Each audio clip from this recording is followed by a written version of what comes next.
Hey everybody, this is the brief lecture on the basics of magnetism and magnets. And we're going to focus on permanent magnets and bar magnets, basically a pre-18th century understanding of magnets. Magnetism. So magnetism is a force. It's a force that can be attractive or repulsive, and it's attractive or repulsive between magnets. It can also cause the rotation of magnets. The most common type of magnet is a bar magnet, seen here. Or seen here. But you can also curl magnets into a horseshoe shape to get a horseshoe magnet. It's sometimes shown. And a compass is also a tiny magnet, a magnetic compass. Here on the right, we have an image of an MRI machine magnetically attracting an object. Okay, so all magnets have two poles, and we call those poles north and south. It's kind of similar to electricity, how we have positive and negative, but not exactly the same. And the poles of magnets can attract or repel each other. So that means that our magnetic force is going to be a field force. It acts at a distance. The magnets don't actually have to be touching. Opposite poles will attract each other. If we place a north and south near each other, they will pull towards each other. Like poles will repel each other. If we place two south poles together, the two magnets will push away from each other. They'll try and get far away. What you actually might end up seeing is you might end up seeing your magnet rotate. One of the magnets rotate around so that they are aligned. But either way, the opposite poles are going to repel. The like poles are going to, the like poles are going to repel. The opposite poles are going to attract. Similar to how opposite charges attract and like charges repel. The difference between charges and magnetic poles is all magnets are dipoles. Dipole meaning two, di meaning two, pole meaning pole. They all have two poles, which means we cannot separate out our north and south like we can with charges. We can separate positive and negative charge. If we take a bar magnet, as seen here, with a north pole to the right and a south pole to the left, if we cut it in half, we just end up with two magnets, and each has their own north and south pole. So we can't separate out our north and south pole. North and south kind of indicates a direction more than a separate object. The magnetic compass is a tiny magnet that's usually placed on a freely rotating fulcrum, axle, something that it allows it to spin. And a compass, like any magnet, is going to try to align with the magnetic field it's in. And this is how compasses are used for navigation. We take a little tiny magnet, and that magnetic field that magnet will align with the field it's in. The Earth actually produces its own magnetic field. And so a compass is going to align with the magnetic field lines that the Earth produces. So we can see here. The north pole of the compass is going to align with that magnetic field and point to the geographic north pole of the Earth. Interestingly enough, we know that since opposite poles attract, that means that the geographic north pole of the Earth has to be the magnetic south pole. This also gives us a clue as to why we name our magnetic poles north and south, and it is historical. It's based on using magnetic compasses, which were found to point north. But we can use compasses to map out magnetic fields of other materials. Here are a bunch of compasses under a bar magnet, and the direction of the compass indicates the direction of the magnetic field. You can kind of trace out the field lines like so by just looking at the direction of the compass or compasses. And you can see that the field lines kind of wrap around from that north pole to south pole. They form kind of a similar pattern as the magnetic field of the Earth. So the Earth's magnetic field actually looks a lot like the magnetic field of a bar magnet.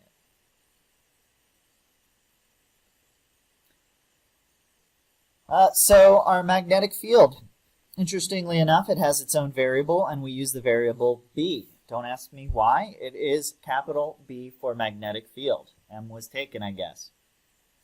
Just like any field, our magnetic field is a vector because it points in a particular direction. The unit for magnetic field strength is the Tesla, which is capital T. 1 Tesla is equal to, well, you can make it out of a lot of different other combination of units, but our fundamental units, 1 Tesla is going to be a kilogram per ampere second squared. Ampere, interestingly enough, ampere is a fundamental unit, not coulomb. Coulomb is actually defined based on the ampere and the second. So magnets create magnetic fields, and these magnetic fields are what are actually applying forces to our other magnets. Any action at a distant force is actually operating through that field, which means we can use the compasses or a magnetic field sensor to map the magnetic field at any point in space. And we already looked at the magnetic field around this bar magnet using a compass, or using these compasses, and we kind of got an idea for the shape of that field. Here are the fields around some other magnets. This is a disk magnet, which is kind of just like a squashed bar magnet, and it's going to have field lines that wrap around like this. If we wrap our bar magnet into a horseshoe shape, we get a horseshoe magnet, and the field lines point again from north to south.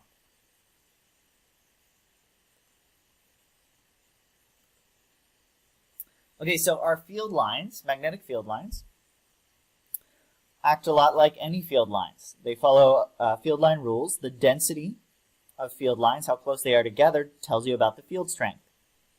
Field lines never cross.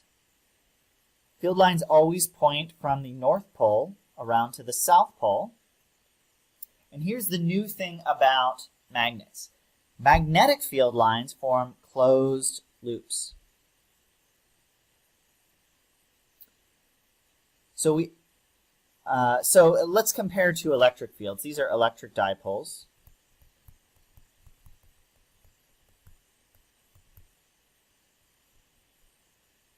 And a true dipole is made up of some positive charge and some negative charge. For an electric dipole, field lines start on positive and go down towards negative. And they terminate there on the negative. And if we were to draw a magnet with the North Pole up here and a South Pole down here, if we look outside of that magnet, the field lines look almost the same as they do for a bar magnet, because it's still a dipole.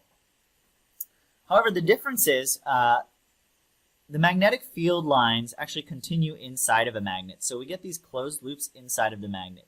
And inside of our magnet, our field lines are going to point from south to north. So if we follow around these field lines, they actually enter into the magnet and go around like so. So magnetic field lines don't start or end anywhere. They always form these closed loops. North to south outside of the magnet, and they point towards the north inside of the magnet. But still, our dipole field looks very similar to an electric dipole field. It's just that you can't separate out those positive and negative charge or negative poles. So here's a couple field line patterns, and here we're using iron filings to map out the shape of the field. It doesn't tell us the direction, but the shape. We have a bar magnet. We can see our field lines kind of go around from the poles, like so. And we can also see kind of where they're strongest. They're going to be strongest right here around the ends of the magnet, and weakest out here kind of in the middle. And here's a field line diagram for that. If we place two opposite poles close to each other, we can see that the magnetic field close to the poles is strong, and also right between the poles is really strong. We're going to get a field line that looks like this.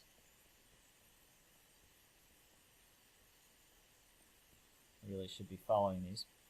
And so we get a really strong field there, and this is kind of our field line diagram for the same thing. The north and south are reversed, but it's the same. If we put like poles together, because our field lines don't cross, we get a field line pattern that goes like this, where we have like almost no field right in between. And if you place iron filings on two repelling magnets, you can see that they actually don't, very, very few iron filings appear right in between the magnets. The field gets really strong right here, but the field lines actually never cross, and so there's very little field right in between our repelling magnets. And one way we can think about that is we could think about that using the principle of superposition. Our left magnet is trying to create a our right magnet is trying to create a leftward field. Our right magnet is trying to create our left magnet is trying to create a rightward field. The field points away from north. So when those fields add together, they cancel, which is why we get almost no field right in between there. So in summary, magnets have two poles, north and south, that cannot be separated. Magnetic force acts on magnets in such a way that opposite poles attract and like poles repel. This force occurs because magnets produce magnetic fields, which we use the letter B for, which are always dipole fields. At least they originate as dipole fields. These magnetic fields that they produce always form closed loops that point from north to south, outside of the magnet at least. Last of all, these magnetic fields affect magnets, which is why we can use things like compasses to map out magnetic fields, to navigate, to figure out what direction we are facing relative to a magnetic field. That's all.